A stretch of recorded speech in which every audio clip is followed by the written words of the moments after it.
Kalo falava e nei vaenga o telefou.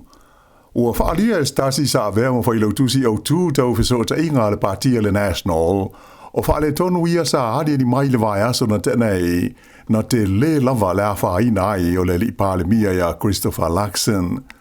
E le ngata i lea, e ua whaalia mai fo e stasi o le au mai tau laulu o mea tau i upwhai o maa lo, o ia whaale tonu, o le a te tauai i whaipule o le National o na mawhau whaule lei, pe le o le taimi le nei ua te tauai o na sui lo lātou te tai. Sa whailo mai le te mai tai o Jeanette Wilson, le sa avea mawhailo tusi o so te inga le National i le taimi o le te inga Todd Muller, whapea ma Judith Collins, o le pa maua lalo o le tūlanga langolangoina o le National, wātangi ai manatu o langona o le aupalota, i le taita inga le palemia ia Christopher Luxon. O uma na whaalia mai whaalawa i tele le palemia, o loo malosi pēr le langolangoina o ia e lana kāpeneta, mai o lona taofi e le aise mea o le awha mawai i fua o ia mai lona tuwhinga o le taitai o le partia le National. O ia sānuanga le palemia o mafua, ona o le maumanatu whaalia ato ai matala wheawea ai lunga o whesota inga te vavave, e winga i le tūlanga pau maua lalo o le partia le National i manatu malangona o le au pālota o New Zealand. O se suasuanga la te mai nei i le tūlanga langolangoina vaenga wha au whai o mālo, sa whaafoe e le Taxpayers Union ma le Courier, tūlai mai ai le partia le National i le luas furu valu tesi ma le 4%, o se pau e lata i le 3%, pe a whaatusa i le tūlanga na iai, i le sa i linga whapea sa whaia i le masina na te nei. O le partia le Labour sa wha au popola na tūlanga langolangoina i le au pālota, le ua tūlai mai lātou i la wha inga e tolus fulu ma le wha, tesi ma le 4%, ai o le partia le Greens sa wha pena whoi una si tia, ma o atu lātou i la wha inga e se fulu ma le 4%. O le partia le Act, fitu ma le 4% o lo o tūlai mai ai le taimi nei, ai le partia Maori e tolu tesi ma le 2%. O le New Zealand First, na pau la ititi lalo le langolangoina le au pālota, tūlai mai i lātou i la whainga e iwa tesi ma le 5% i lea suenga. O ia whainu mela e ono o lono winga e ono sfultasi la whainga ono foa e mawai e le tua ngai. Ai o le whainga malo so whaatasi o loo tū nei le foe, limas fulmo le iwa no foa, pe ana whapea le whailoa le pālota mo le pāle mene fau i le so.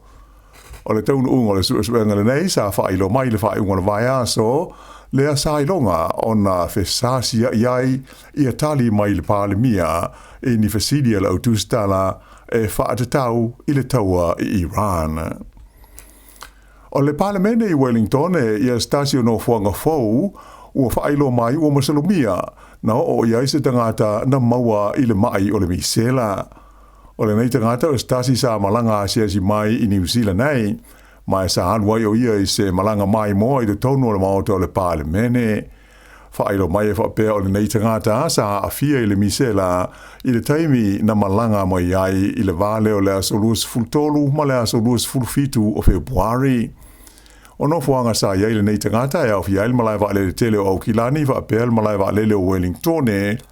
ai mai se o le tonu o ni trains i le va o Upper Hutt ma Wellington ai whapea i malai o uli na asia siane ai o ia i le maota o le palemene. O le whautuanga mai le mtanga ruenga le soifua Malaroina New Zealand, o so o sitasi e maso salo ua ono maua o ia le misela, e da tau ono telefoni mua ila na fomai a o le ialu iai, ina ia fo iai fuafuanga, mo le tau fia o le pipisi o le wha mai. O a unga masani o le misela, e au fia le tafe o le isu, o le whaata le tale, ti ngā ma whaasua vai mata, ma amata o na mangeso le tino, pe a uma o na maua le tangata i le fiva. E siri atu le 5 miliona tā la se vai ngā tupe ua fuafuaina e whaatino ai se polo kalame, e tau tau fia ai le whaatupula ia peo le ngase whainga taia a fia ai ti nāmata mai tae le cervical cancer, po o le kanesa o le wha au tangata e pei o na lau si le fia ai. Whaalia mai whapea, te lese whaso soani ale tamaitai na avea te ruai mapare mio New Zealand ya Jacinda Ardern I le whaamatu ina mai o lea vai ngā tūpe. Wailoa I suenga sa whaia e le University o Aotearoa e tusa e whaaiwa I a taimi e maunungai le fua o tina tamaitai Pasifika e a whaaina I le nei tu ainga o kānesa whaatusa I isi tina o New Zealand ma au se tālia. O loo mawhaina mai e whapea o le nei ngase e mawhai o na puipuia ai veitai o loo tu mau peo na vea makanesa au tu o loo mau waile soifua o tina matamaitai Pasifika I le teimi nei. Lea na whaavai ai se manatu o le University o Aotearoa e whaia ia sana polkalame e puipuia ai le nei wha mai I nisi o tunu o le Pasifika. E lima tesi ma le tasi miliona tā la whaelo vai ngā tupe ua fōa iane mai le whaaputu ngā tupe e whaingoa ina o le Matariki Fan e whaatino ai Leopold Kalame le University. O le Matariki Fan o se whaalapo tonga e pūlea ma whaafoina e Jacinda Ardern mo le langolangoina ai o Paul Kalame Fau e awhi ai ngā luenga I le puipuia lea o le whaatupula ia o le mai o le kānesa mo tangata atu motu o le Pasifika. O le Paul Kalame le nei o le awhaafoe e le vaenga le soifua manaloina le University o Aotearoa e whaapitoa mo le atukuki whaapea ai moni we. Whailo mai e le lifo mai polofesa e a Colin Tukuitonga e ui ina e mawhai o na puipuia le nei mai ai o loo toa te le pea tamaitai ma tina Pasifika e mali liwai le tonu o New Zealand. O tangata mai Iran, ia ua whaamautu nei I New Zealand, sa awai se solo te te na whaie le lo mua I Wellington le whae unga le vai aso, e whaali ai lo lātou langalangoina lea o lātou ainga, ma tangata o lo lātou o tunu o lo ola I se tūlanga whewhewhe mo le matau, ona o sāwanga le whainga malo I Salama a Iran. O le nei maftanga te te e tangata Iran, sa whaia I talane o le malai o le Frank Kids Park I le laumua I Wellington sa au mai fo I maisi tangata e lātou te langalangoina le taua ua whaia nei le tonu o le atunu o na o lātou tau ave nai fua a le malo Iran ai maise o lau pāpa ma pepa sa tūsi ai wha upunga te te e whaasanga I le whainga malo I Salama a Iran o lo o ye nei ma sa wanga ia ua whasio ti ai le to tele o tangata talu o na tūlai mai pūlenga whainga malo wha le lotu I le tonu o le nei e tunu tele o sa sae tū tonu. O le tele o tangata na awai I le te tele I le asto na aisa o lātou whaalia o loo iei pēle to tele o lātou ainga I le tonu o Iran. Ma o I lātou ia o loo iei le pupolenga moro lātou saonga le mū a oanga ai ina wha te tele le taua e pei o na tūla I mai nei. O nisi sa awai sa malanga asia tu Iran I le teimi o aso malo lo le tausanga fau na o lātou mōri maui nai ia solo te te sa fo iai le lo mua o Tehran a toa maisi a ai te tele o le atunuu ma iai o nisi o I lātou ia sa awha ina ma manu ai ina ua whaonga ina o penga le fitafita ma leo leo Iran whaasanga I tangata sa awai I ia solo te e mafuli lava I le tūpulanga talavau. E matua langalangoina I lātou na awai le solo te le I Wellington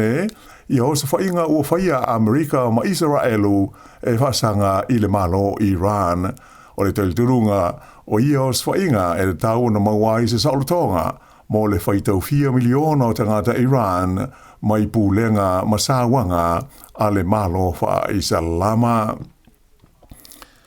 E to lima tangata na whano le soifua ona o ni whaalawe lawe tau ta awale I lunga o ala te tele le motu I mātua New Zealand I le whae unga le vai aso.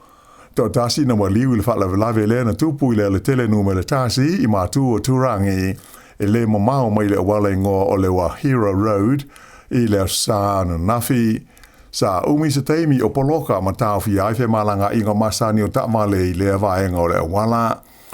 Whailo mai le leo o le luas fulfai tu la ua ma vai atu e to a wha isi tangata na mali liwai ona o ni whaalawe lawe tu ta vale na fi ai. ta au le sana le vea isa ta vale le Coast Road I Karitane mai na mali wai le ave ta vale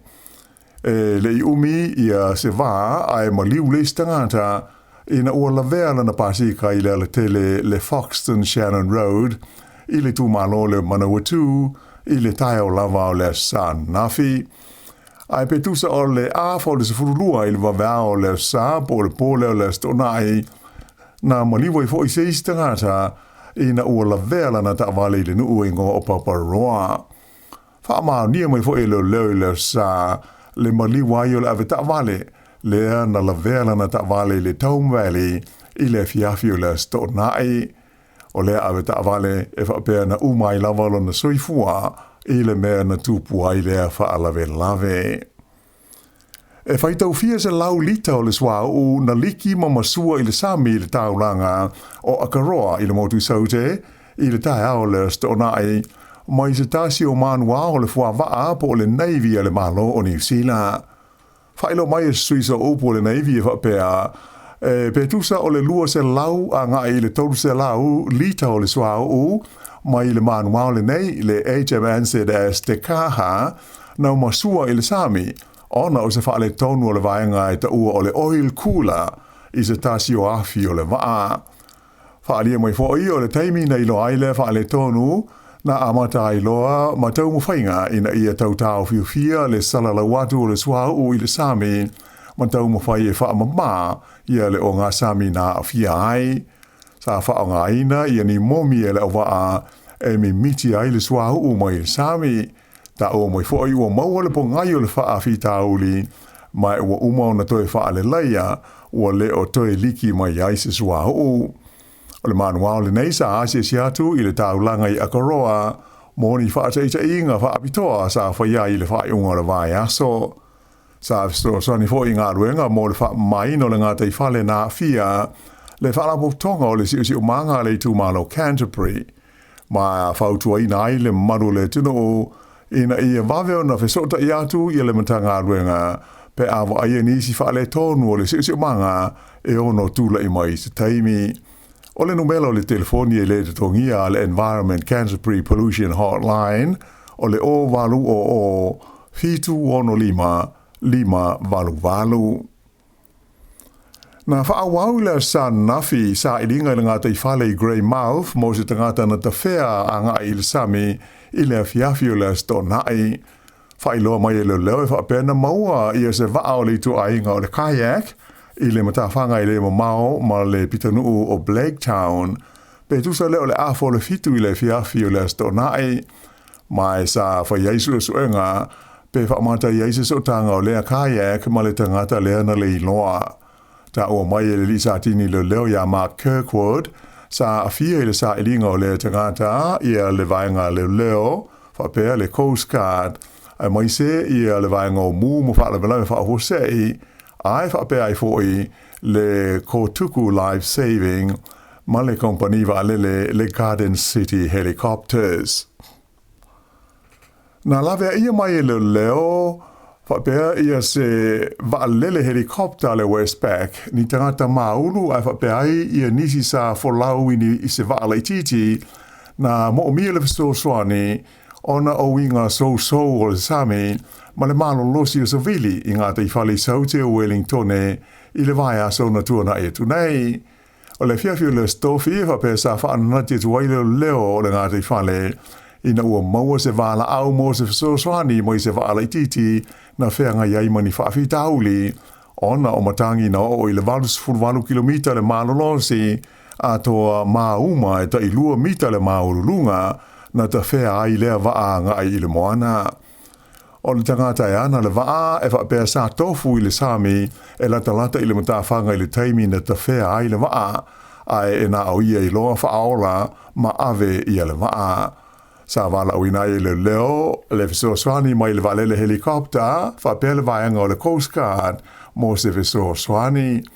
Ai o le waa o le leo ingo o le Lady Elizabeth IV le sa mauaina le waa le neina ta whea I le lodo wa o le tau pe tusa o le 1 kilomita le mamao mai le lau ele. Sa mawhai una oso I le tonu o le waa I estasio tamaita I le leo mai ave ina ne ai le va I le whangaloa I le Ofiro Bay. Na saonga le mu umatangata I te otoru na iai, e ui ina sa mawhatia I le popole ma le atua tuale I le mea na tupu I lo lātou waa. E lua ni mea na tutupu I vai aso ua tua na e tunei sa whesiringi a ila ia ina le whainga malo o lo tunei le foe o telefou sa whaasara lawina e le TV e New Zealand, le TV and said. Whaalia mai el tamaitai sa ave mua ma minister whaasara launga o Marian Hobbs I se tarananga mo le polkalame o le The Whip a le walis whaasara laua New Zealand le zalulu ua o I se tūlanga le manuia le fia pule o le malo I le whainga o whaasara launga. Ma fua lea le whonga Marian Hobbs ona o le zalulu lava lea sa whaari ai I sui o le au whaasara lau I le parlimene e le minister o lo iei nei o whaasara launga I a Paul Goldsmith e whapea sa vili atu I a te ia le te whono le komiti whaafoio le TVNZ o le li e sua wha Andrew Barclay I le whae unga o le vai aso I ona tua. Whaali ai le minister o le lātala noanga le ma Barclay na langa ai le te whono I se li poti sa whaasara lawina I telefou o le TV1 News e winga I le si tia maurunga o la whainga o sui awa yo kengi I le tonu o New Zealand. O le li poti le TV1 News sa le fia iai le minister a toa maisi o le whainga malo o lo o tu nei le foe. O se li poti luna lua sa whaasara lawina I le One News I le so lua ua o mawai na ta ua whaapitoa ai se pa u e tu sa mo le fast fului waafe I la whaai o sori ngā tu la whono mamafa ma tangata nā whaina ai talu mai le tausanga I lua afe lua sa furu tolu. O ia whai numera e whaapea na maua mai se suenga na whaia I le tūlanga o sori ngā tu la whono mamafa ma tangata ea a fia ai I le polkalame ma le suenga ingo o le Crime and Victims Survey. E manatu le whai ngā malo ua atangi ai nei wha maunga ia le leo a lātou polkalame ma whai ngā whaamai I le tue a awhia ai sori ngā tūla whono ma ona a awhianga I le tonu o le tunu o. Pe tai e le I lipotia pe whaasara lawina le TV1 News I le aso na whaalawa I tele mai ai ia fuenu mela. Ai o le lipotia le li whaasara lau ia Benedict Collins sa autu I le si tia leo lau whainga o tangata ua avea masui a wai o kengi ua siri atu le totele nai lo lau whainga o leo o lo o iai.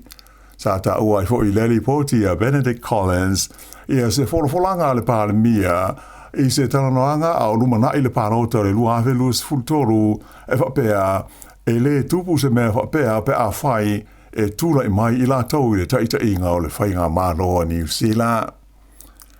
I le lalolangi whafo o le so ua atoa I aile se funo aso talu na whaia o whainga Amerika ma Israelu e whaasanga I le atunu o Iran ma amata ma iaile taua lea o vevela I nei sa sa e tūru tonu. Le astona ai lea sa whai ai se whaasara laungalo ia le Palestine o le malo Iran I lungo le TV ma ia wha maua laloane ai I malo la tau te tua oi I le whangaloa o Perisia ona o se whainga ua uma ona whaiane Iran I ia atunu e le fita po o le puipuinga o Iran. Whaalia ai el Palestine o Masoud Pezeshkian I le whaasara launga e le to e whaia nisi o se whainga whaapea Iran whaasanga I atunu a lapi nei lātou te tua oi se ia vāngana ua whaonga ina e ia atunu o lātou lauwhanua malau ele e whaia ne aini o se whainga e whaasanga atu I a Iran. Pei tai o nai tu la muniane ai lipotia mai le pāpāo ni mea tau whaatun tonu mani pomu I le tonu o tunu ua au fiai Bahrain o Qatar whapea le UAE le United Arab Emirates. O le sa whailo mai ai le li Palestine Amerika ia Donald Trump I lungo le Truth Social e whapea o le a ngai ina mutua mamafa o se whainga Amerika e whaasanga ia Iran